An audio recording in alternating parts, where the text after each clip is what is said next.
আমি আরো কথা বলার চেষ্টা করবো। সব গ্রাম বিজেপি 19 সালে জিতেছে, 19 সালে অমরদাকে জিতিয়েছে, 24 আবার ভোট দিয়েছে।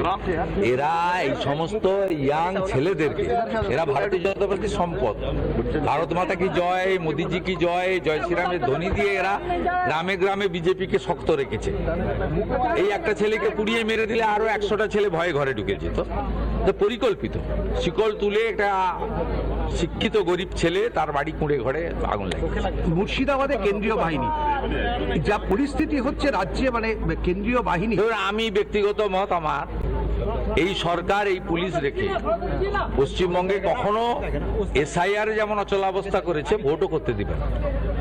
পুলিশকে মমতা ব্যানার্জি কার্যত জামাত বা গুন্ডাতে পরিণত করেছে। এই পুলিশকে দিয়ে কখনোই আপনি কিছু আশা করবেন না। কমিশনের কথাও শুনছে না। আপনি 48 ঘন্টা পরে ফরেনসিক করতে এসছে।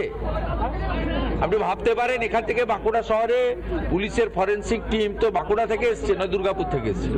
দুর্গাপুর থেকে এসছে। ক ঘন্টা লাগে আসতে? এখানে 3 ঘন্টা লাগে হারলি। 22 তারিখে সারাদিন গেছে, কালকে গেছে, আজকে এসেছে। যেহেতু আমরা আসবো, আপনারা আসবেন, মিডিয়া ফোকাস হবে, এমপি আসবে, এমএলএ আসবে, জেলা প্রেসিডেন্ট আসবে, তাই আজকে লোক দেখানো করে নিয়ে গেছে। কাউকে অ্যারেস্ট করবে না। আর আমাদের লোকজন খুব অনেস্ট, তারা কারোর নামে অভিযোগ করেনি, দুষ্কৃতকারী লিখেছে, চোখে দেখেনি তো। আমরা একে শক্ত রাখবো। ও গ্রাম ছাড়বে বলছে, আমি এবং মাননীয় সাংসদ দুজনই বলেছি না, গ্রাম ছাড়ার ব্যাপার নেই, তোমাকে নিরাপত্তা আমরা দেব। আমরা ঘর রিপেয়ারিং এর জন্য ভারতীয় জনতা পার্টির পক্ষ থেকে আজকে অর্থ দিলাম। দোকানটা শেষ করে দিয়েছে, অ্যাসেসমেন্ট করতে জেলা প্রেসিডেন্ট এবং এমএলএ কে দিয়েছে। পুরো টাকা ভারতীয় জনতা পার্টি দেবে ওকে নতুন করে ব্যবসা চালানোর জন্য। আগামীকালই সিসিটিভি লাগাবো। ওর জেঠুর বাড়িতে 7 দিন থাকার ব্যবস্থা হচ্ছে। আগামীকাল সকালেই 7 দিনের রেশন আমরা পাঠাবো। সব ভারতীয় জনতা পার্টির দায়িত্ব।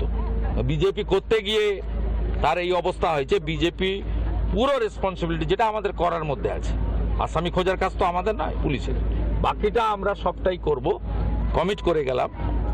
এবং আগামী 26 তারিখ পর্যন্ত দেখব, যদি পুলিশ এই মামলায় পজিটিভ তদন্ত না করে, অ্যাকশন না নেয়, 27 তারিখে তাপসকে নিয়ে পুলিশের বিরুদ্ধে আইনি লড়াই করব। আমরা এই পরিকল্পনা এবং এই সিদ্ধান্ত এখানে দাঁড়িয়ে দিয়ে গেলাম। চলুন, ওঁদাতে দেখা হবে। পুলিশের এই ইনঅ্যাকশনের জন্য আমরা ওখানে একটা প্রতিবাদ মিছিল এবং শান্তিপূর্ণ একটা বিক্ষোভ করব। সেখানে জেলা সভাপতি, এমএলএ, সাংসদ এবং আমরা 4 জন অল্প কিছু কথা বক্তব্যের মাধ্যমে রাখবো এবং পুলিশকে সতর্ক করব এবং জনগণকে জানাবো যে কি চলছে বাংলায়। আমি তো আপনাকে অনেকদিন আগে চলুন,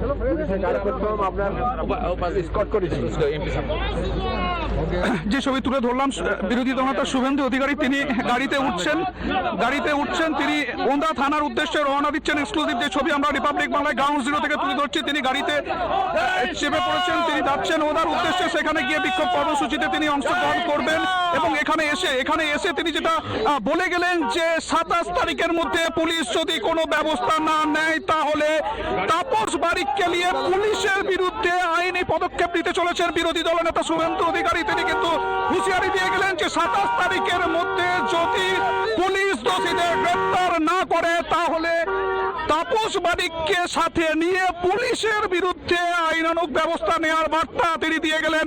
এবং তাপস বারিককে সাময়িক পাশে দাঁড়ানোর জন্য কিন্তু তিনি আর্থিক অনুদানও দিয়ে গেলেন এবং এখানকার স্থানীয় বিধায়ক এবং সাংসদকে দায়িত্ব দিয়ে গেলেন যাতে তাপস বারিকের ফ্যামিলির কোনো অভাব অভিযোগ না থাকে, অর্থাৎ কোনো অসুবিধার পড়তে না হয়। তিনি বাড়িতে সিসিটিভি লাগানোর বার্তা দিয়ে গেলেন এবং এই দিকে দিকে যে পরিস্থিতি তৈরি হয়েছে, এই পরিস্থিতির বিরুদ্ধে তিনি আরো বড়সড় বিক্ষোভ দেখাবেন, অর্থাৎ বড়সড় আন্দোলনের হুঁশিয়ারি কিন্তু দিয়ে গেলেন। এক্সক্লুসিভ সেই ছবি আমরা তুলে ধরছি এবং এই মুহূর্তে দাঁড়িয়ে আমরা যেটা তুলে ধরলাম যে এখনো পর্যন্ত প্রচুর কর্মী সমর্থক তারা কিন্তু এখানে উপস্থিত হয়েছিলেন শুভেন্দু অধিকারীকে দেখার জন্য। এবং বাড়ির ছাদেও কিন্তু এখানকার যারা সাধারণ গ্রামবাসীরা আছেন তারা কিন্তু অপেক্ষা করছিলেন যে বিরোধী দলনেতা কি বার্তা দিয়ে যান, তিনি কি ভাবে এই তাপস বারিক এবং তাপস বারিকের ফ্যামিলির পাশে দাঁড়ান। এবং তাদেরকে উদ্দেশ্য করে কিন্তু বিরোধী দলনেতা যেটা বলে গেলেন যে সবাইকে বলে গেলেন, গ্রামবাসীদেরকে বলে গেলেন যাতে তাপস বারিকের পরিবারের পাশে সবাই দাঁড়ায়, তার কারণ এই এলাকা তুমি পরিবারের সঙ্গে কথা বলেছিলে, কি বলছেন তারা? তারা আজও কান্নায় ভেঙে পড়ছেন, বলছেন তাদেরকে জ্যান্ত পুড়িয়ে মারার চেষ্টা করা হয়েছে। দেখুন তারা ঠিক কি বলছে। বাবার কাছ থেকে জানার চেষ্টা করব কতটা ভয়ের মধ্যে আছেন, কতটা আতঙ্ক কাজ করছে। একবার এখানকে আসতেই পারিনি আমি একবারে, আর এই দৃশ্য দেখে তো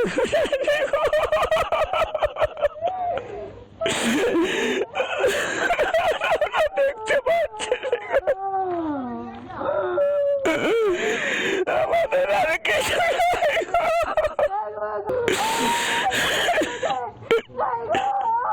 তাপসবাড়িতে বাবা মা কিন্তু কথা বলার মতো পরিস্থিতিতে নেই।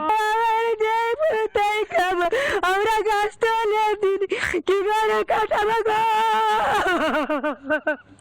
আমাদের কিছু যে ধান নাই গো।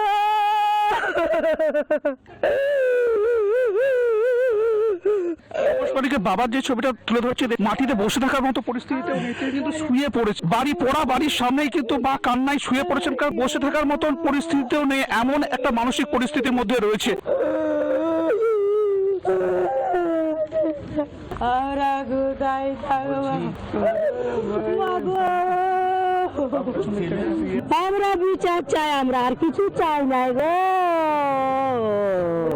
আমি একটু বাবার সাথে কথা বলার চেষ্টা করব।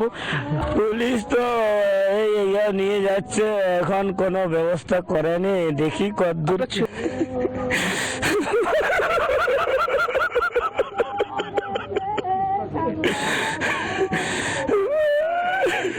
আমার ক্যামেরা পার্সনকে বলবো একটু যদি জল পাওয়া যায়, একটু জল খাবেন।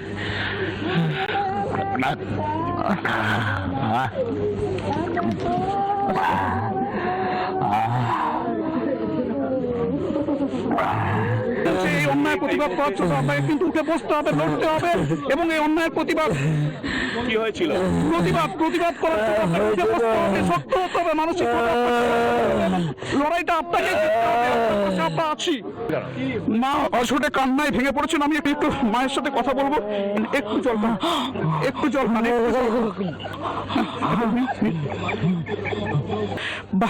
বাবার যে পা, সে পা অবশ হয়ে যাচ্ছে, সেই জন্য চেষ্টা করা হচ্ছে যাতে বাবা স্বাভাবিক অবস্থায় থাকে, উঠে বসতে পারেন। এখনো পর্যন্ত কিন্তু প্রশাসনের পক্ষ থেকে কিন্তু কেউ পাশে এসে দাঁড়ায়নি।